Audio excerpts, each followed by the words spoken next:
first of all, tell us a little bit about the Gideon Force Organic Farm and how long it has been in operation.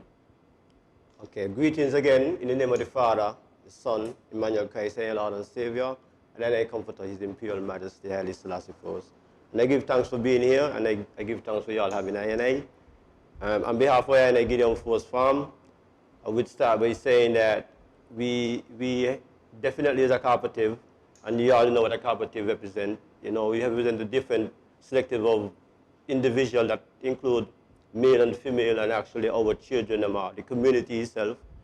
And our mission is to have what you call organic food, natural food, that is the best way for us to eat, and at the same time we produce also what you call sheep. We do a little sheep husbandry, and so we have a little lamb meat. Even though we don't eat meat, we still have this meat in the best in terms of natural way. So we also look at the nature itself, and we're thinking that the way that we do farming, we still embrace what you call the global warming crisis by everything being natural. So we kind of help produce and help reduce the carbon that is in the atmosphere. So we think that we're on the right track. Yeah, it sounds like you're on the right track. So tell us, how long have you been in operation? How long has the farm been open and running? Well, as a group, as a cooperative, we've been running for at least over 12 years.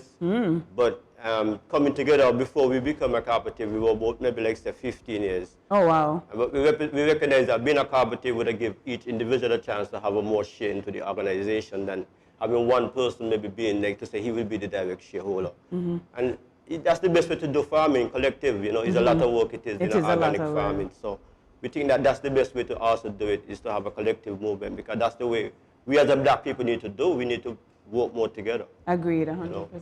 So in terms of the name, the listing, organic stood out for me. And I did hear you mention something about CO2 emissions, but I'm not necessarily sure what organic farming entails. So can you be specific for me?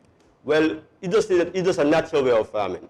And so no chemicals, no pesticides? Well, I would not say no chemical, but no synthetic chemicals. We use what you call neem oil. And we use other substance that you could call it a chemical, but in a harmful chemical to us, the human, to the environment, as in to the creatures, because we're still responsible for everything as a human. We don't want to just say we're going to kill a bug because it's a bug, but we want the bug to actually have his life in the farm if he's not eating our food. So while we really trying to produce this food, we want to make sure that everything that is around actually being protected also. You know. All right, so I know in the past 2 years we've been in this pandemic that seems to be going on and on forever. Has it affected you or the farm in any way? I know we've been in lockdowns and all these things. Of course. I mean, I think everybody been affected by this pandemic, especially, you know, we as a people still. And in farming, you have to go to your farm. So if you're going to be locked down, you mean you can't move, right? So one thing that I think the government needs to do is to allow farmers to have maybe like a house or a structure on their farm that even in these cases they could be there and continue in the food production, because we can't live without food. Correct. Right? Correct. So how did the implementation of curfews specifically affect you on the farm? Well, the fact that you can't move, right?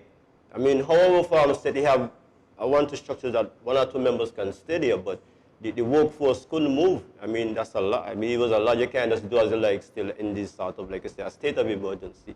So the fact that we couldn't go to the farm and continue, like, for example, weeding. We do organics, so we don't use herbicides. So if we are not there to weed, the weed can get out of control. You have to reap certain food on time, because we have a lot of food trees, and these have to be reaped on time. Otherwise, the birds and the other insects will have them before you. We have animals too that have to be attended.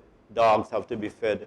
The sheep have to actually be fed too. So the fact that we couldn't move, that was mainly one of our main issues. So has your cooperative put anything in place to address the food security problem? And on 2 instances, you had like an organic market. So is there any other practices, or when will another food market be held? You know, I know food security is a big thing. I remember a few times going to the grocery store and nothing was on the shelves. So how have your farm been playing a part? How has your farm been playing a part in, you know, protecting us from food insecurity?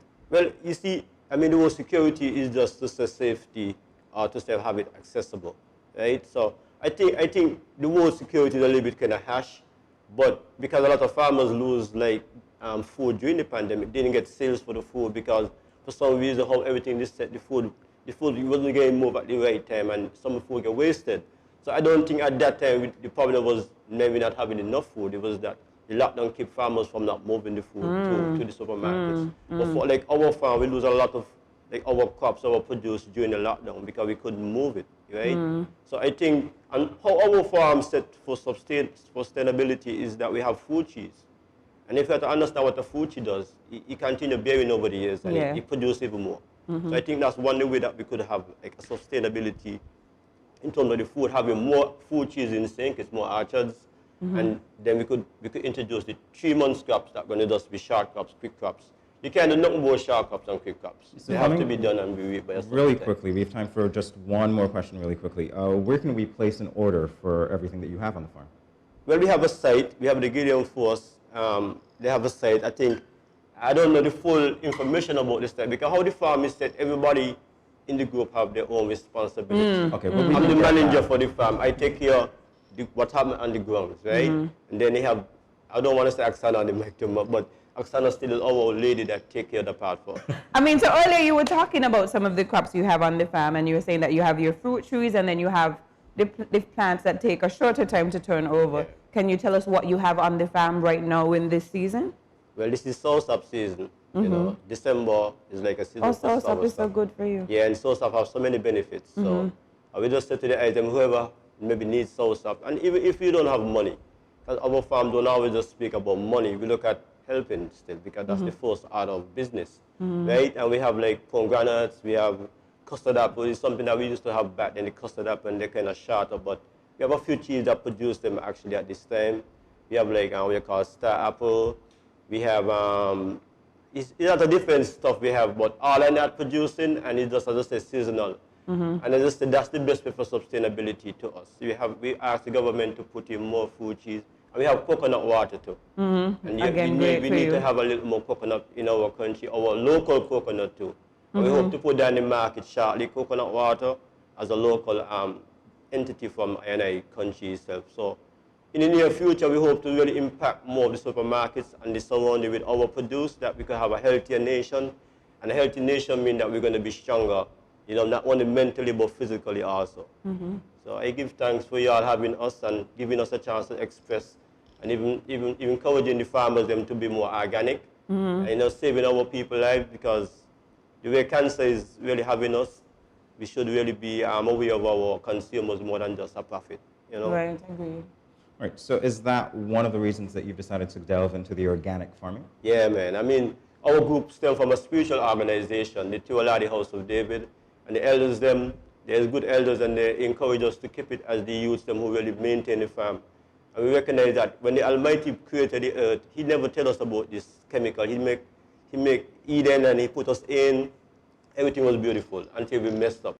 So we don't want to keep messing up, and we still think that we have a chance to help the earth by doing the right things, and this is what we choose to do. Yeah. I mean, I know that a lot of young people are not interested in farming, so I'm really impressed that you have not only the parents but the children on the farm. How have you seen the children grow in terms of responsibilities? Do they love working on the farm? How can we educate other people around the country to let them know that, you know, farming is important, and children could do it as well? Because we think that the first thing should happen for children to be involved, not just our children, because that's a small portion. But we think in the primary school, we should put agriculture as more like a compulsory subject, just like maths and English. It's survival for humanity. Agreed. I mean, you could be a mathematic, good in maths, good in English, but you have to eat. Everybody has to eat, right? And I think that we must recognize that if we let the youth them started from small, they will never give it up when they get older. So we don't want to just set our children them, because still we, as I say, it's a small portion of our children. We want the whole entire country and how to embrace farming, agriculture, and do it in an organic way, to that all of us can be safe. Because if we continue like this, you know, the future could be real, you know, dramatic for us. It could be a disaster. Yeah, I agree. I think, as you said, everybody needs to eat. Yeah. So agriculture should be, you know, made mandatory in all schools. And again, once you introduce the children to it young, again, it grows with them. Exactly. They understand that it's important, and they love doing it, you know. I think at a time we felt like, you know, agriculture was something for people who want to get their hands dirty, You know? If you aim, maybe have a subject, or you aim, maybe have something. Yeah. That's like the man who aim have no subject, maybe he into bright, you know, so he go to the farm. Go, Right. but that is not true. No. You know, farming, everybody have to eat. That's the best business, and that's the only sustainable business. That can't stop the production and the sales of food in the world. Right. Even during a pandemic, the longest line was the supermarket. True, Right? true. I was in those long lines. You don't want to be locked up and you're And hungry. no food, No exactly. table, no water, but food. Necessary. Right? Everybody eat in Of the studio course, this of morning, course, and you we see plan how to we eat. look. You know? Yeah, right. Yeah, so we have to eat, and you have to be merry after we eat, and eat the good things that the Almighty gives to us.